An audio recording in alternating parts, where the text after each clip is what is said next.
Just in time. Hi, Margaret. The electrician hasn't turned up again. And you know Debbie was going to give me a hand with waitressing. She's got a job in the Happy Eater in the Ring Road. Sensible girl. Now, come on, you two, have some of this. There we are. Broccoli, cheese souffle. Oh, I'm sorry, Henry. I had a sandwich on the road. I'll have some later. Have some later, Margaret. It's a souffle. You don't have it later. It's now or never.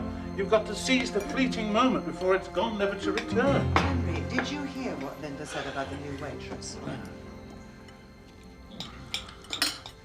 Not enough seasoning. And what about the electrician? I'm looking for the owner, Mr. Crabbe. Yes, that's me. Oh, yes. Like it. I like it. Congratulations, Mr. Crabbe. I'm impressed.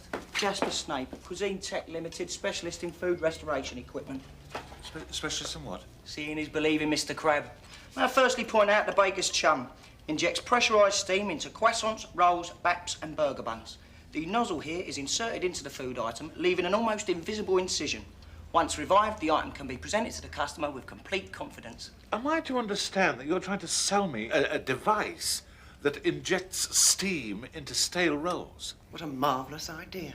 No, you see, we don't accept the concept of staleness, Mr. Crabbe. We prefer to talk about food fatigue. Listen, pal, you've come to the wrong place. Out. And here's Mr. Cheesy, the cheese reviver. Mr. Cheesy, good God, man, we got insane. Out. All right, steady on. Out. All right, keep your ear up. Get out. Steve, try to restrain him. Out. Out. Chef. Good afternoon, Out. sir. Constable.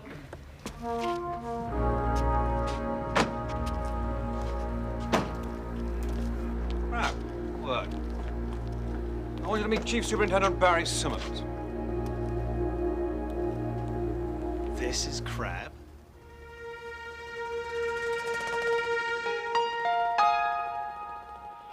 I want you to find a policeman for me. What?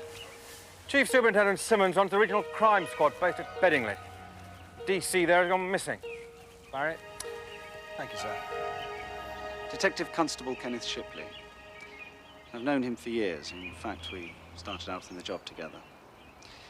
Thing is, Ken's had a few problems of late. He's been under serious stress.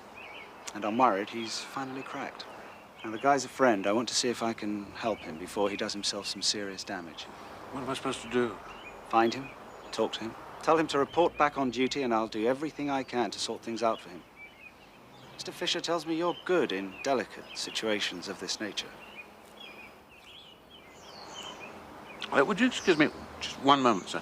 Sir, could I just have a word in private? What's the problem, Crabbe? Well, you don't really expect me to drop everything just like that because some wayward copper's done a bunk, do you? That's exactly what I expect you to do. Shipley's seriously unstable. God knows what mischief he'll stir up. He's a fellow officer, Crabbe. We owe it to him to sort this thing out as quietly as possible. Yes, but I'm supposed to open the restaurant on Saturday night. I shouldn't have to remind you, you're still in deep trouble over the Hooperman business. People want your hide for that, Crabbe.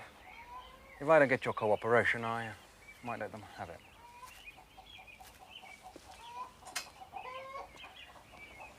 Am I looking at next week's cock over? Certainly not. Those are laying hens. Skin is the most fattening part of a chicken, you know. I never eat the skin. Really, I'm quite partial to skin myself.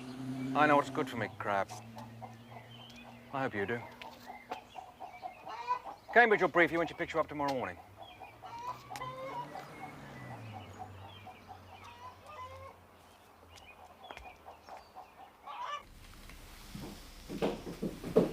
Well, I finally caught up with my paperwork. Why are you hanging about in the dark? Because the lights don't work. Well, you know why that is. Because the electrician didn't come today, I know. Yeah. Try some of this. Moulin à vent. It's rather good. You're going to have to chase him up, Henry. And you're going to have to find someone to help Linda. One waitress isn't enough. You've only got till Saturday to do it. It's all right. I'm postponing the opening, so there's no need to panic. What? It's Fisher. He's got a job for me. Well, you can't postpone it. I've spoken to one of my clients about the restaurant. You know Jack Hastings, he owns the garage? Well, he's booked a table for 7:30 Saturday, so there. Margaret, what have you done? You can't put it off forever, Henry. Money has got to start coming in as well as going out. But a table for 6, good God. 6? Where are we going to put them? Here? Or there? I mean, let's see. Let's say they have the set meal at what? £16 a head. What about here in the middle of things? But then what if nobody else comes? Here they'll be marooned. There'll be aperitifs. There'll be house wine. It'll be like dinner on the Marie Celeste. Henry, it'll be 130 quid minimum. It is a start. What's the matter? Well, it's just sunk in. I mean, complete strangers are going to come here and eat my food. I know. Extraordinary, isn't it? Do you think I could have some soda water in this?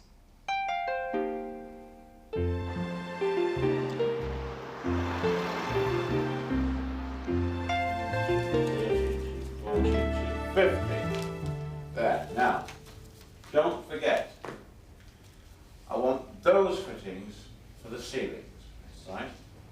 I want those for the walls, and I want a couple of those for behind the bar. No problem. And you will do it today? Oh, absolutely. I mean, I know things have been a bit, you know, what's the name? But I'm on this job 100% from now on. Well, that's good news, because we open on Saturday. Oh, absolutely. It'll be, what's the name? No worries. Take it.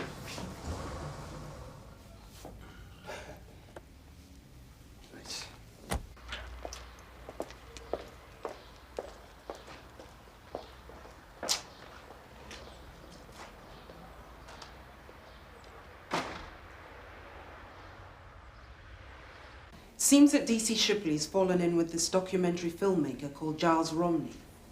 They've had their problems at Beddingley Nick of late, and the last thing they want is more bad publicity. Well, what am I supposed to do about it? Find Shipley, try and win his confidence.